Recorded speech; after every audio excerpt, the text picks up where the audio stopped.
अभी हमारा पहला टॉपिक है डायोड्स। तो डायोड्स में आगे हम सबसे पहले बात करेंगे नॉर्मल डायोड्स के बारे में। तो इसका सबसे पहले अगर प्रॉपर्टी की बात करें तो हमारा डायोड को हम बोलते हैं एक नॉर्मल डायोड यूनिलैटरल होता है। यूनिलैटरल का मतलब ये कि अगर ग्राफिकली हम बात करें तो यही कैरेक्टरिस्टिक्स है।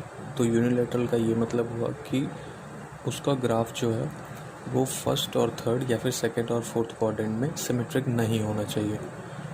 सेकंड, अगर इन जनरल अगर सर्किट की बात करें तो सर्किट में ये इसका मतलब है कि हमने किसी सर्किट में वोल्टेज पोलैरिटी लगाया और इस डायोड के अक्रॉस हमने इम्पीडेंस कैलकुलेट किया।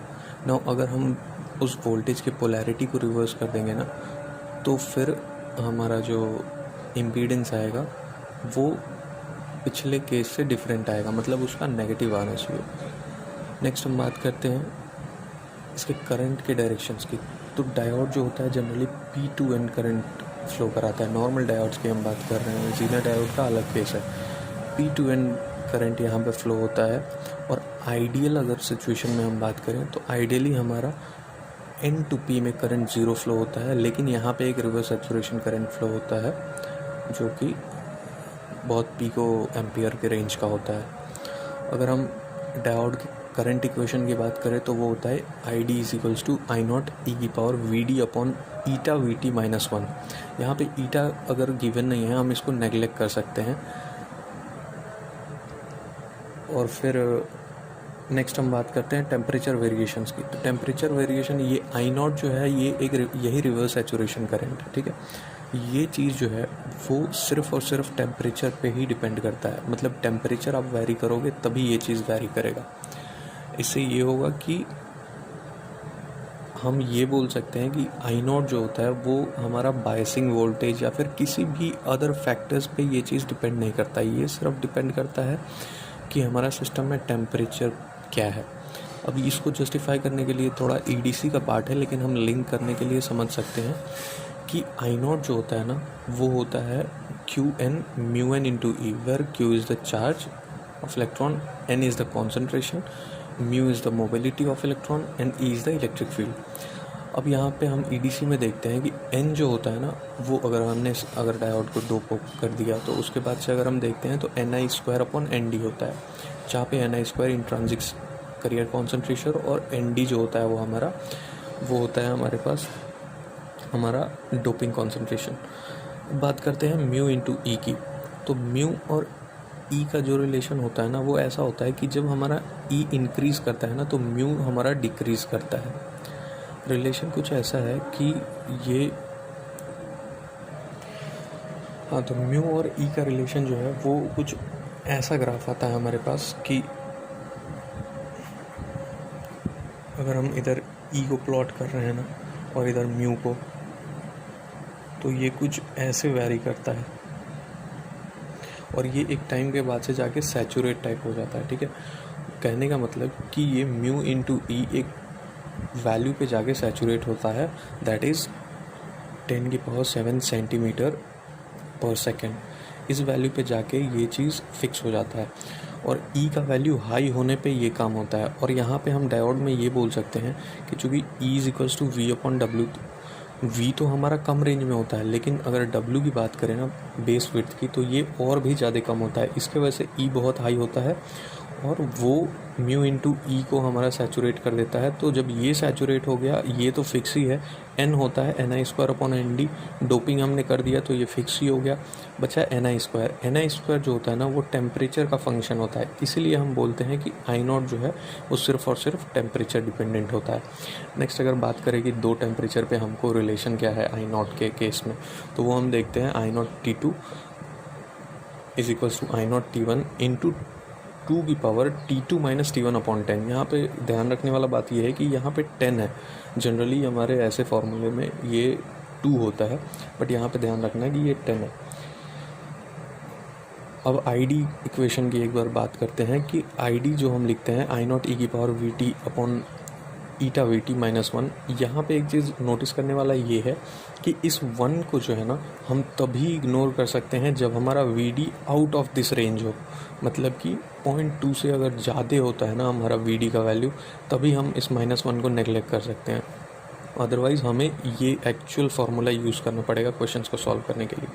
नेक्स्ट हम बात करते हैं अप्रॉक्सीमेशंस की डायोड में।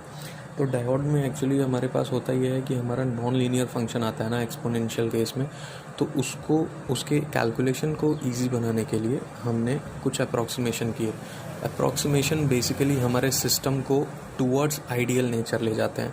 तो यहाँ पे हमने देखा कि यहाँ पे हमारा फॉरवर्ड बायस में जो हमारा एक्सपोनेंशियली रेजिंग हमारा ये आई था, करंट था, उसको हमने एक लीनियर लाइन से रिप्लेस कर दिया। मतलब हमने मान लिया कि ये जो है लीनियरली चेंज हो रहा है। ये हमारा पहला अप्रॉक्सीमेशन है, और जो कि जहाँ यहाँ पे ये वैल्यू जो होता है वो वी गामा होता है, जिसको कट इन वोल्टेज बोलते हैं। एक चीज़ नोटिस करने वाला यहाँ पे ये है कि करंट जो होता है ना वो वी गामा से स्लाइटली ग्रेटर देन पे हमारा फ्लो करता है फॉरवर्ड बायस में। अगर करंट का वैल्यू, अगर कोई वोल्टेज का वैल्यू अगर ये बोलता है कि वी गामा है, उस पे करंट कितना है, तो उस पे करंट ज़ीरो फ्लो होता है। ठीक है। नेक्स्ट हमारा अप्रॉक्सीमेशन, सेकंड अप्रॉक्सीमेशन ये है कि यहाँ पे हमने और आइडियल सिचुएशन माना, जिसमें हमने ये बोल दिया कि हमारा बैटरी जो होता है, बैटरी का वोल्टेज वो वैरी नहीं करके वी गामा पे फिक्स हो गया।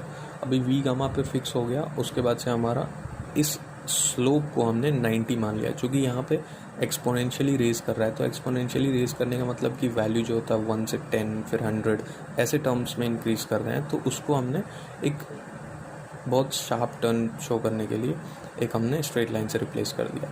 नेक्स्ट जो हमारा सबसे मोस्ट आइडियल एजम्पशन ये है अप्रॉक्सीमेशन, कि हमने बैटरी के वी गामा को ही ज़ीरो मान लिया।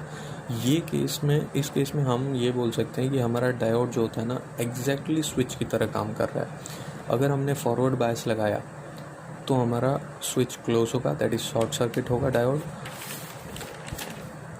और अगर हमने रिवर्स बायस डाला है तो फिर हमारा ओपन सर्किट हो जाएगा, क्योंकि यहाँ पे हम देख रहे हैं कि यहाँ पे इन्फिनिट रेजिस्टेंस हमारा शो कर रहा है 90 डिग्री पे।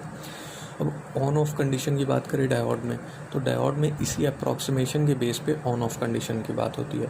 और जनरली जो हम यूज़ करते हैं ना वो ये होता है कि अगर Vp minus Vn, forward bias के केस में Vp minus Vn greater than V gamma होता है, तब हम बोलते हैं डायोड हमारा करंट फ्लो करेगा। अगर इससे नीचे रहा Vp minus Vn less than V gamma हुआ तो करंट नहीं फ्लो करेगा। कहने का ये मतलब है कि ये ज़रूरी नहीं है कि डायोड अगर फॉरवर्ड बायस में होता है तो करंट फ्लो होता ही है। हमारा Vp माइनस Vn जो होता है वो ग्रेटर देन वी गामा होना मैंडेटरी है for the diode two conduct current. Next हम बात करते हैं सर्किट एनालिसिस की, कि सर्किट में डायोड को कैसे सॉल्व करें। तो डायोड को सॉल्व करने वाले प्रोसेस में सबसे पहला आता है ओपन सर्किट टेस्ट। पहले हम देखते हैं सिंगल सर्किट में हम क्या करते हैं। सिंगल डायोड में सिंपल ये है कि हमको डायोड को ओपन सर्किट से रिप्लेस करना है। ओपन सर्किट से रिप्लेस किया और फिर सर्किट को सॉल्व किया, और पी एंड और एन एंड का हमने वोल्टेज कैलकुलेट किया। पी और एन एंड का वोल्टेज कैलकुलेट करने के बाद से हमें ये दिखता है, हम Vp माइनस Vn चेक करेंगे कि अगर वो वी गामा से ज़्यादा है तब हम बोल सकते हैं कि करंट हमारा फ्लो होगा, अदरवाइज़ करंट फ्लो नहीं होगा। यहाँ पे ध्यान रखने वाला एक चीज़ ये है कि KVL KCL while solving for open circuit test, KVL KCL कभी फेल नहीं होना चाहिए। और पैरेलल डायोड्स की अगर हम बात करें, पैरेलल डायोड में हम ये बोल सकते हैं कि हमारा कोई भी एक नोड पॉइंट जो होता है वो कॉमन होना चाहिए अगर पैरेलल्स में डायोड लगे हुए हैं तो, और दूसरे नोड का हमें वोल्टेज पता होना चाहिए। इसमें क्या होता है ना कि इससे हम डायरेक्टली ये पता कर सकते हैं मल्टीपल डायोड के केस में कि कौन परमानेंट ऑफ रहेगा या कौन परमानेंट ऑन रहेगा। पैरेलल के केस में ये सीन है। यहाँ पे एक चीज़ यही इम्पॉर्टेंट है कि एक डायोड हमारा कॉमन होना चाहिए सबका, और दूसरे का वोल्टेज नोन होना चाहिए। मल्टीपल डायोड के केस में ओपन टेस्ट हम ऐसे करते हैं कि सबसे पहले हमने सारे डायोड्स को ऑन कर दिया, उसके बाद से हम देखते हैं कि Vp माइनस Vn किसका वी गामा से ज़्यादा है। जिसका ज़्यादा है उसको हमने वी गामा वोल्ट की बैटरी से रिप्लेस किया, जिसका नहीं है उसको ओपन रख दिया।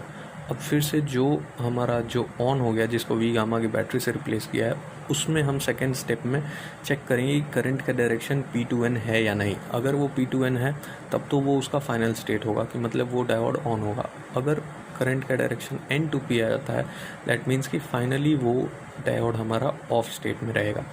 और फिर ऐसे ही ओपन जो डायोड पहले स्टेप में ओपन मिले हैं, ऑफ मिले हैं, उनको चेक करने के लिए हम फिर से उसी सर्किट में V P minus V N check करेंगे और वहाँ से कैलकुलेट करेंगे कि वो वी गामा से बड़ा है कि नहीं, V P minus V N, और फिर हम डिसाइड करेंगे। और ये सेकेंड स्टेप में जो भी हमारा आता है वही हमारा फाइनल रिजल्ट होता है। जो डायोड ऑन होगा वही फाइनली ऑन होगा और जो ऑफ होगा वो फाइनली ऑफ होगा। नेक्स्ट हम अगर बात करें जीनर डायोड की, नेक्स्ट हमारे पास जीनर डायोड है। इसका सबसे इम्पॉर्टेंट प्रॉपर्टी ये है कि जीनर डायोड बहुत हाईली डोप होता है और यही रीज़न है कि इसे हम रिवर्स बायस में यूज़ कर सकते हैं। और हाईली डोप करने का यही पर्पस है कि हम इसके आर वैल्यू को बहुत ज़्यादा कम कर सकें। ये जो आर जेड वैल्यू है ना, इसका internal resistance voltage reverse bias में, इसको कम करना ही हाईली डोप का पर्पस है। नेक्स्ट हम बात करते हैं कि विच स्टैंड करता है ये रिवर्स बायस मोड में टिल रेटेड पावर। जो भी इसका रेटेड पावर है उस पावर तक, उस मैक्सिमम करंट तक ये रिवर्स बायस में भी काम करता है। और जनरली इसका पर्पस भी यही है कि इसको रिवर्स बायस में यूज़ किया जाए। इसको यूज़ कर सकते हैं जैसे हम वोल्टेज डिवाइडर सर्किट्स में यूज़ कर सकते हैं एज अ वोल्टेज रेगुलेटर। तो हमारा करता क्या करता है ये, सबसे पहले एसी को हमको एसी को डीसी में कन्वर्ट करना है तो सबसे पहले तो हम रेक्टिफायर यूज़ कर सकते हैं। तो उसमें से हमें पल्सेटिंग डीसी मिलता है। पल्सेटिंग डीसी को हमने फ़िल्टर से, जैसे कैपेसिटर को चार्ज किया, फिर डिस्चार्ज किया, फिर चार्ज किया, और उसका टाइम पीरियड हमने ऐसे फिक्स कर दिया कि वो हमें थोड़ा सा फ्लक्चुएटिंग डीसी दे देता है। अब इस डीसी को कंप्लीट डीसी में कन्वर्ट करने के लिए ना हम जीनर डायोड को रिवर्स बायस मोड में हम यूज़ कर सकते हैं। अब यहाँ पे ये चूँकि हम ये वोल्टेज लगा रहे हैं और हमने इसको रिवर्स बायस में ऐसा फिक्स किया सर्किट में कि ये रिवर्स बायस में ही काम करे, तो उस केस में ये एक फिक्स वोल्टेज हमारे लोड के अक्रॉस दे देता है। ऑपरेटिंग कंडीशन जीनर डायोड का यही है कि I Z should be greater than और इक्वल टू आई नी। आई नी है एक मिनिमम अमाउंट ऑफ करंट जो कि रिवर्स मोड में जीनर डायोड के थ्रू करंट फ्लो करना ही चाहिए। वैसे ही एक मैक्सिमम का कंडीशन ये है कि I Z should be less than I Z max, क्योंकि आई जेड मैक्स पे जो होता है ना वो हमारा मैक्सिमम पावर मिलता है। और अगर आई जेड जो होता है हमारा डायोड का करंट, वो आई जेड मैक्स से थोड़ा भी ज़्यादा हुआ तो हमारा डायोड जो है जीनर डायोड वो बर्न आउट हो जाएगा। ऑपरेशंस की बात करें तो फॉरवर्ड बायस में ये नॉर्मल डायोड के जैसा ऑपरेट किया जा सकता है। रिवर्स बायस में इसका यही काम है कि रिवर्स बायस में ये एक कांस्टेंट वोल्टेज लोड के अक्रॉस सप्लाई करे। अच्छा, नोट करने वाला ये बात है कि रिवर्स बायस में एक बार हमने अगर कंसीडर कर लिया ना कि हमारा डायोड जो है रिवर्स बायस में है, फिर हम ये नहीं बोल सकते कि उसमें current P to N flow करेगा। The current has to flow in N to P direction, otherwise हमारा पहला ही एजम्पशन रॉन्ग हो जाएगा ना कि हमने पहले ही मान रखा था कि वो रिवर्स बायस में है। तो इस चीज़ को ध्यान रखना है। नेक्स्ट इक्विवेलेंट सर्किट की बात करें तो इक्विवेलेंट सर्किट में फॉरवर्ड बायस में हमें ध्यान से ये देखना है कि ये इसका पी एंड जो है वो हायर पोटेंशियल पे है और एन एंड लोअर पोटेंशियल पे है फॉरवर्ड बायस में, जो कि एक नॉर्मल डायोड का फंक्शन है। लेकिन रिवर्स बायस में पी एंड जो है लोअर पोटेंशियल पे है और पी एन जो है वो हायर पोटेंशियल, मतलब एन नोड जो है वो हायर पोटेंशियल पे है। और यहाँ पे ये आर एफ फॉरवर्ड रेजिस्टेंस है और आर जेड रिवर्स रेजिस्टेंस है। और यहाँ पे ये वी जेड है, ये रिवर्स बायस या फिर ब्रेकडाउन वोल्टेज इसको जो बोल सकते हैं। और ये वी गामा है जो कि कट इन वोल्टेज हम बोलते हैं फॉरवर्ड बायस के लिए। मल्टीपल जीनर डायोड के केस में यही होता है कि मल्टीपल जीनर डायोड के केस में हमको वही KVL KCL को ही सेटिस्फाई करना होता है। इसलिए डायोड की क्वेश्चन करते टाइम KVL KCL को दिमाग में रखना एकदम ज़रूरी है। यहाँ पे अगर जीनर डायोड है, चूँकि ये इसलिए वैलिड हो जाते हैं ना सर्किट, क्योंकि ये जीनर डायोड फॉरवर्ड में भी काम कर सकता है और रिवर्स में भी काम कर सकता है। अगर नीचे वाला हमारा नोड जो है वो पॉजिटिव पे है, ऊपर वाला नेगेटिव में है, मतलब कि ये डायोड जो है फॉरवर्ड बायस में काम कर सकता है और ये वाला रिवर्स बायस में काम कर सकता है। तो इसी को हमने सर्किट से रिप्लेस कर दिया कि ये नीचे वाला हमारा फॉरवर्ड बायस में हो गया और ऊपर वाला सर्किट रिवर्स बायस में हमारा प्रॉपरली वर्क कर लेगा। तो इसको हम एक और इक्विवेलेंट नॉर्मल डायोड से रिप्लेस कर सकते हैं, जिसका जो कि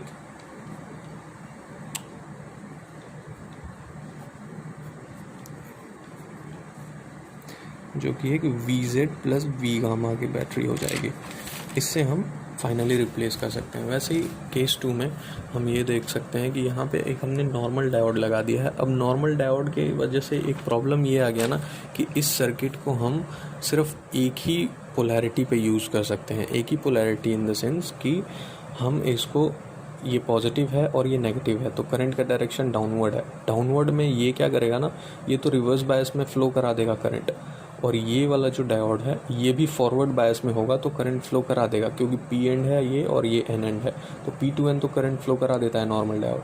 तो इसको हम ये ऊपर वाले डायोड को रिवर्स बायस और नीचे वाले को फॉरवर्ड बायस में करके ईजिली करंट फ्लो करा सकते हैं। लेकिन अगर बात यहाँ करें कि हमने बस वोल्टेज पोलैरिटी चेंज कर दिया है, तो हम देखते हैं कि ये डायोड जो है ना, इसको forcefully N to P current flow करना पड़ेगा। लेकिन हमें पता है कि नॉर्मल डायोड आइडियली जो होता है वो ज़ीरो करंट फ्लो कराता है, मतलब करंट को अलाउ नहीं करता है एन टू पी। इसीलिए ये वाले सर्किट में करंट जो होगा वो ज़ीरो फ्लो करेगा। तो ये पूरा सीन है ज़ीनर डायोड का।